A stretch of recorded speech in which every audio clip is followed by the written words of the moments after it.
It's in moments like that that I begin to feel that we are all composers sight-reading eternity.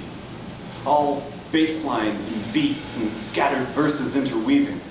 We are notes flying off the page, flowing one to another, sliding and breaking, suggesting and surprising, fumbling and fucking. So I would go so far as to say that we are all love songs, just, you know, not love songs, you know, not like love. Not a toffee pudding after story, a shot of butterscotch. Not a cotton candy soap opera. Not a cheese dip yoga pose, a cocoa buffet. Not even a meat strip slather party. No. Love like a sweat stain. Like a drunk rabbit dodging cats. Like a pickpocket handshake, a jalapeno slaughterhouse, a blood-stained high heel. Love like a barbed wire massage when you are nothing but sore muscles. Love like a cook fire, or a four-pronged tuning fork bent out of shape. Or like a wildebeest, or like an atomic bomb, whispering the only word it knows. Love. The way we didn't speak for 2 hours, only looked at one another. After I handed her that note that read, "If eyes were lips, when ours met, there was a furious makeout session." Love, the way my youngest cousin calms in my arms, resting in bass notes as I hum Northwest Passage and bounce into the rhythm. Love, the way a couple friends and I made a pact that whosoever of us dies like an idiot, the others must piss on his grave. Love the way my mom always used to remind me that we're family. And you love your family!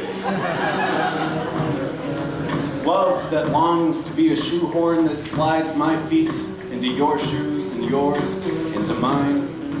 And it is with such intention that I am building my niece a bookshelf.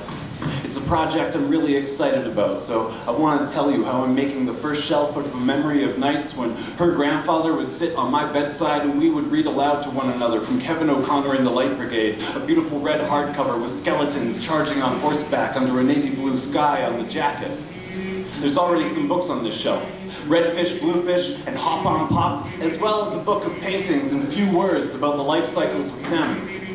The second shelf I'm going to make from the pocket-sized poetry books her grandmother used to keep on a bedside table, so there she'll learn about sonnets and haiku, every living thing, and whatever stories of myth time call her attention.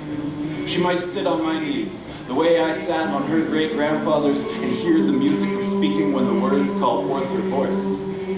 The third shelf I'm going to make from the masking tape that holds together my first copy of Lord of the Rings. And so there, she'll find her way with a golden compass, riding sandworms with Beowulf or Odysseus. Or she might travel to the moon in the shell of a giant snail, where she'll learn the language of trees. Or she might dive into a pool, find herself in another world altogether, where everything that moves has words. The fourth shelf I'm going to make from the bindings of old journals. So here she'll learn about free enterprise and ceremony, bad teenage poetry and raven song rising into thin air. Everywhere being is dancing on this shelf. The book thief goes train spotting and finds the kiss of the fur queen, where some birds walk for the hell of it, and orange is not the only fruit of American gods. By the time that she is old enough to read the books on this shelf, she'll be old enough to do as she likes with them. Old enough that when she asks me why the last book on the last shelf is "Oh, the Places You'll Go," I'll be able to tell her, "'Cause that shit's fucking timeless, sunshine."